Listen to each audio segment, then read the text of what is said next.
একটা সময় আসবে বা একটা সময় ছিল আপনার গল্পগুলো কেউ শুনবে না। যখন আপনি একটা জায়গাতে যেয়ে পৌঁছাবেন, তখন আপনার গল্প, আপনার ব্যাকগ্রাউন্ড সবাই জানতে চাইবে।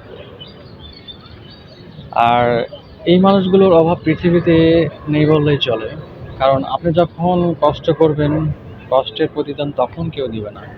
যখন কষ্ট করার পরে একটা জায়গাতে যেয়ে দাঁড়াবেন, তখন কিন্তু এই মানুষগুলো আপনাকে বলবে যে, "দোস্ত, আমি জানতাম তুই একদম এই জায়গাতে আসতে পারবি।" আপনার এই সাথে মানুষগুলো জড়িয়ে আছে, এই মানুষগুলোকে আপনি মনে রাখবেন। বা আপনাকে যখন ওই কঠিন মুহূর্তগুলো সাহায্য করলো, ওই মানুষগুলোকেও মনে রাখবেন। সবচেয়ে বেশি মনে রাখবেন যে মানুষগুলো আপনাকে সাহায্য করলো না। কারণ আপনি যখন সফলতার দ্বারপ্রান্তে পৌঁছে যাবেন, তখন এই মানুষগুলোই আপনাকে বাহবা দিবে।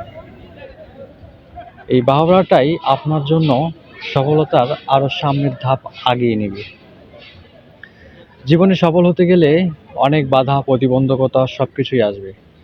আর ফেসবুক প্ল্যাটফর্ম এমন একটা প্ল্যাটফর্ম যেখানে মানুষ কষ্ট করে, দিনের পর দিন পরিশ্রম করে, বছরের পর বছর পরিশ্রম করে সফলতা অর্জন করে। আর প্রিয় বন্ধুরা, যারা এখন পর্যন্ত ফেসবুকে মনিটাইজেশন পান নাই, তারা এখনই ভালোভাবে কাজ করেন, নিয়মিত কাজ করেন, নিজের কন্টেন্ট তৈরি করেন। দেখেন আপনারাও মনিটাইজেশন পেয়ে যাবেন।